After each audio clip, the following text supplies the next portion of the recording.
What's up guys? Tayo ngayon ay magluluto ng ito, native chicken. Tawag sa amin sa Visayas ito guys, tinibuok na manok. No, buo. Buo natin siyang lulutuin guys. So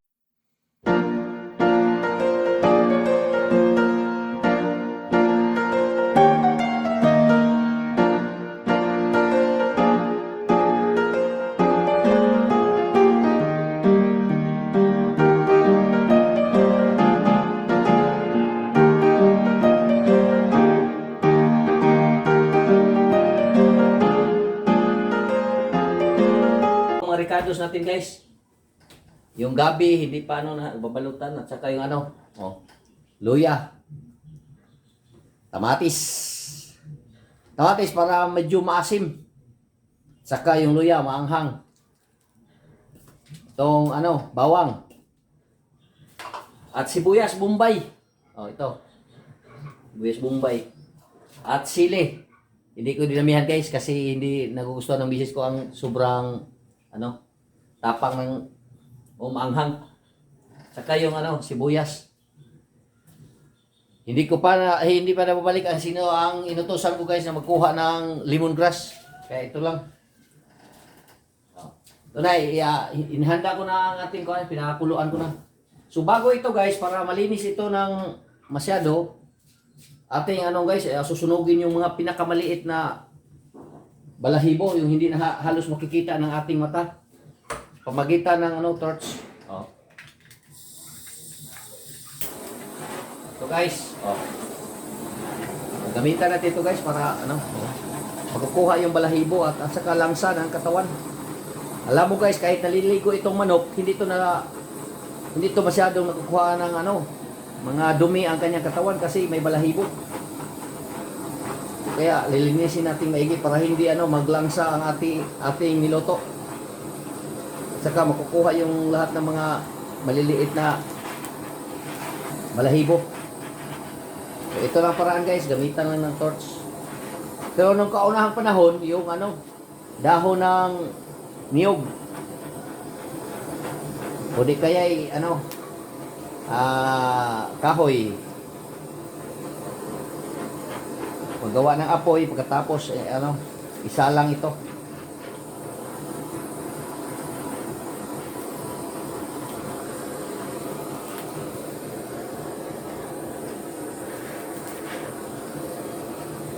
So, subaybayan ninyo guys ang aking pagluluto hanggang matapos at hanggang sa ating pagmukbang.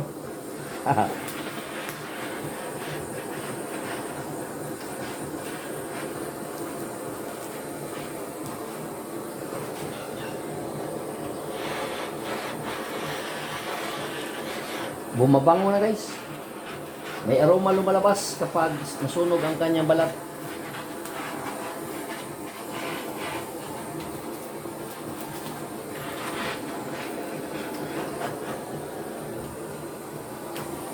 Okay na guys.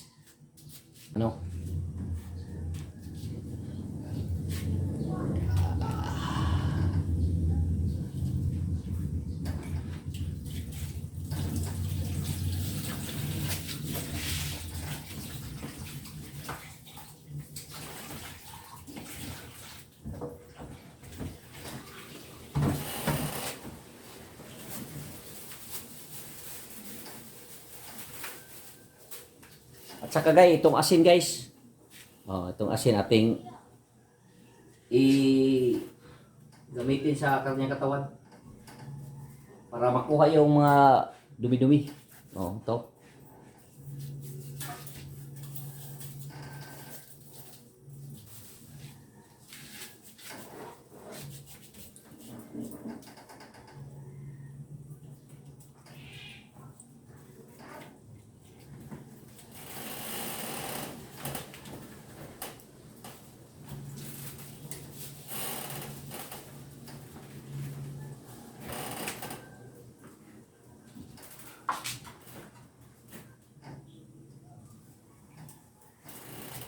Okay guys, final guys ating hugasan. Pagkatapos ilalagay na natin sa kalderin.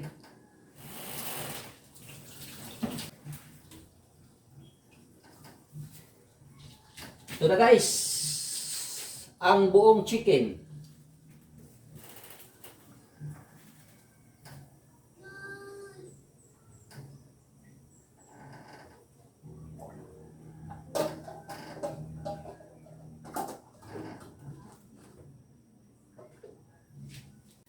So ito na guys, nahihiwa na natin ang ito, manipis.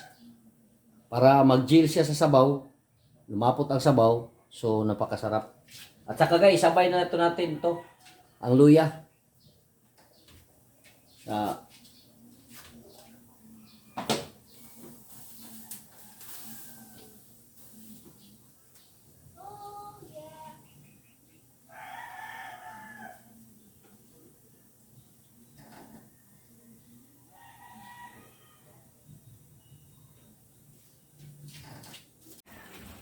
Ito na guys, no? Kumukulo na. So, hopefully maluluto na to mga 1 hour. So, siguro pa na to. Lumambot na to. So, subayan ninyo ako guys.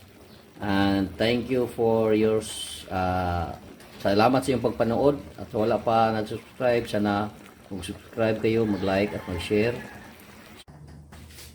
Ito na guys, nahihiwa na natin guys ang lahat, no? Ito. Yan na. Kamatis, sili, saka yung sibuyas. Saka yung bawang. Ang bawang atin ang binalatan.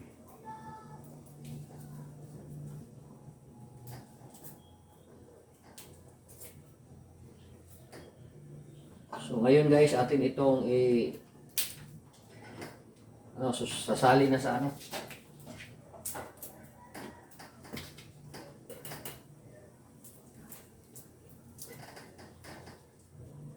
na kasama ang luya at ang kanina ra. Ito naman ang sili at ang bawang.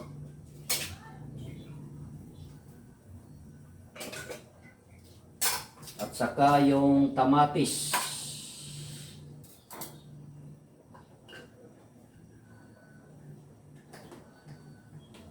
Ito guys.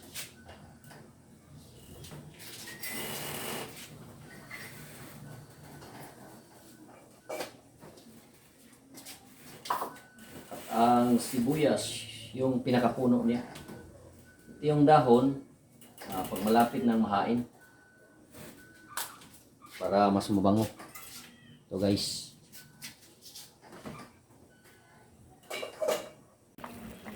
Ito guys,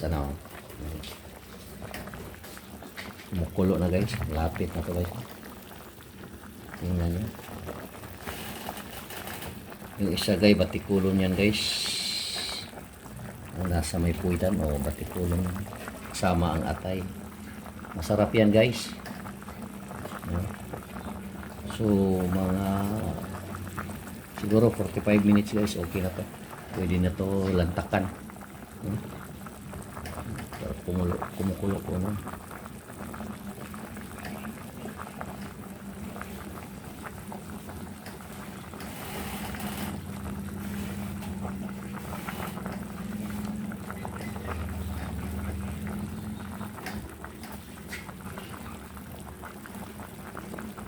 Takpan na natin to guys para mas makuha na siya.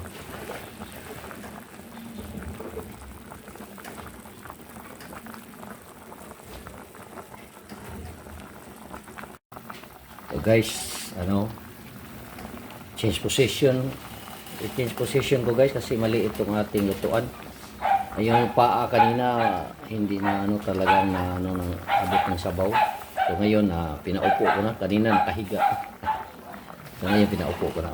Nakikita ka na batikulon ngayon, ito namang yung atay. Sarap yan guys. Sarap yan. So malapit na to guys. Malapit na to malalantakan. Konting kimbot na lang guys. Luluto na to. Ito na guys, mga kalaag. Ito na, ang huling ricados na ating inilagay. Ang sibuyas, dahon.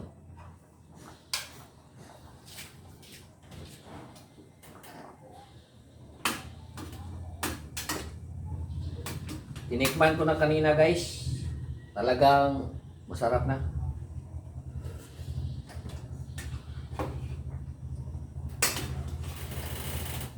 Wala kayang sabaw guys oh. Lapot-lapot na guys kasi nag-gel na ang gabi. Nawala na ang gabi guys. Parang natutunaw na yung gabi. Nawala na, kaunti na lang ang nabitira. Mga maliliit na lang ang gabi na hindi natutunaw. So kaya itong sabaw natin guys, malapot. So sarap to guys oh. Ito na guys oh, tingnan nyo guys oh. Oh. Malambot na siya guys. Oh. So malambot na, so pwede itong lantakan guys. So sarap na to. So lalantakan natin mamaya guys.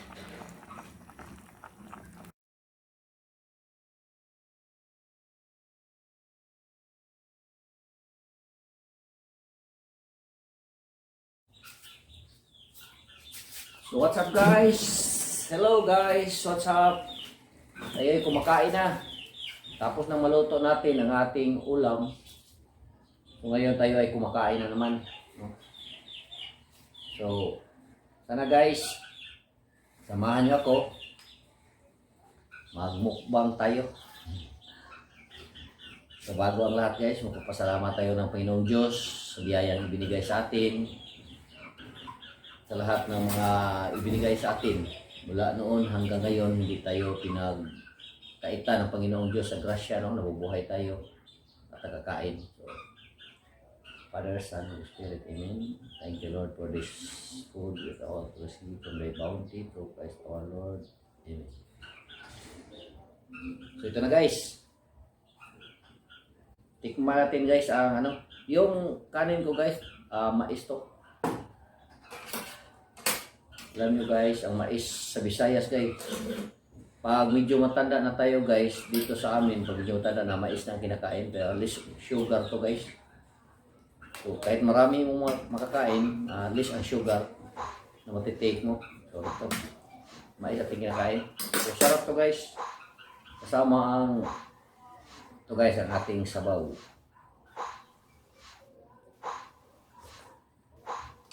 Masarap guys. Ito ang ating chicken. Oh, tingnan nyo guys. Malambot na talaga guys, oh. Masarap. Sarap talaga guys.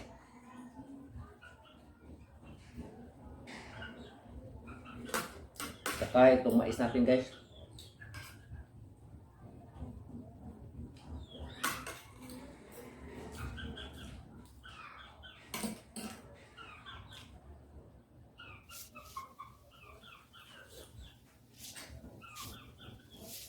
Sarap ng sabaw guys.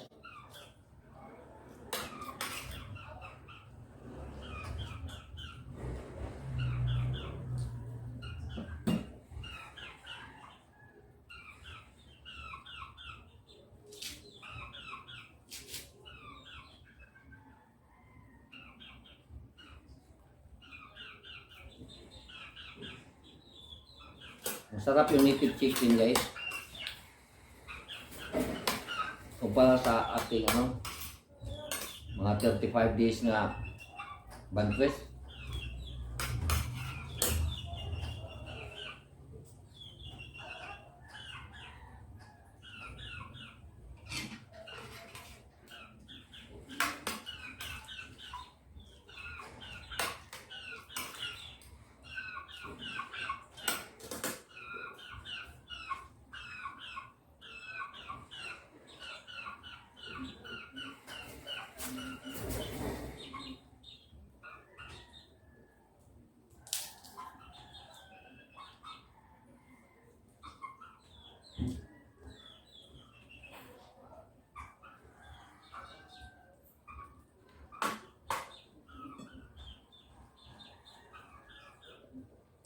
Ito kainin ang skin guys. Yung balat kasi mataas ang kolesterol nito. Ito lang laman guys.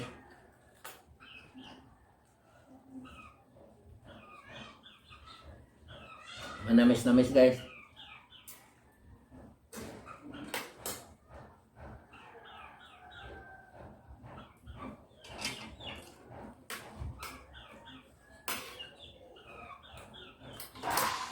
So guys,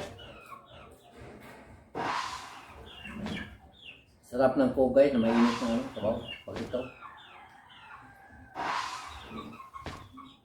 Lagyan ko ng maraming ice guys. Kasi lalong sumasarap at medyo hindi na masyadong matamis.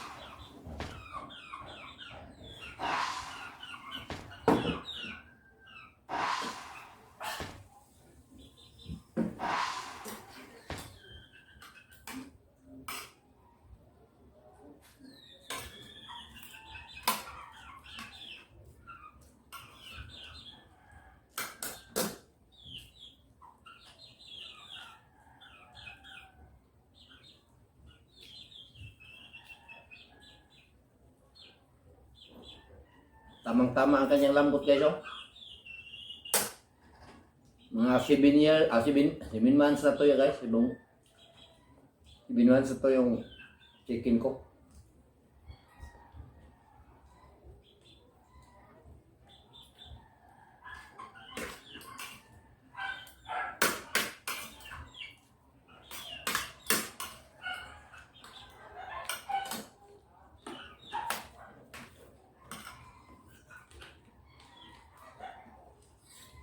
Kinakain guys.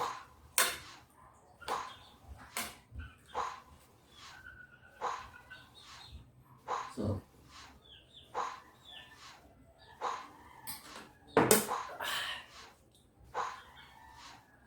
ang pangalawang paa guys. Kakainin na natin.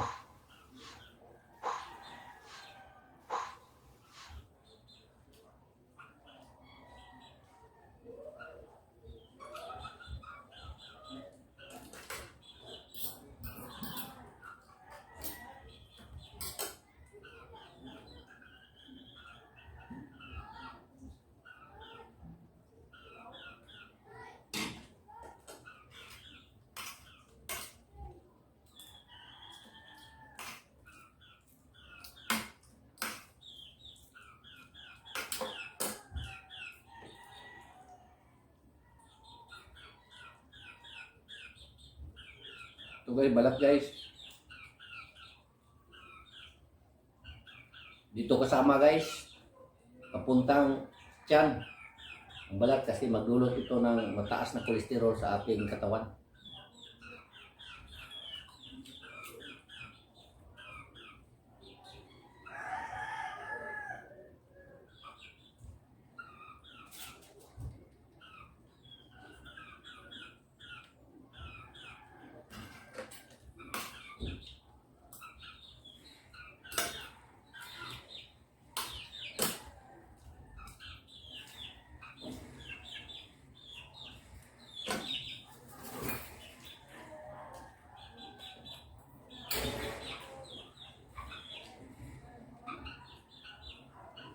Ingay ng mga maliit kong manok guys, mga 3 months pa yan. Iingay na. Naghahanap ng makain. Nalikuran.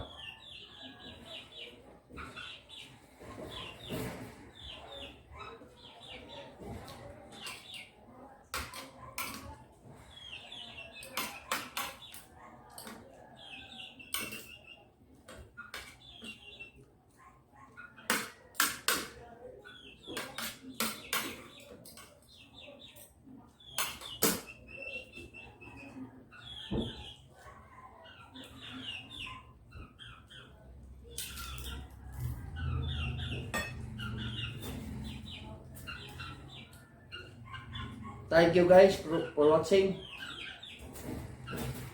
Sana hindi kayo magsawa magsuporta.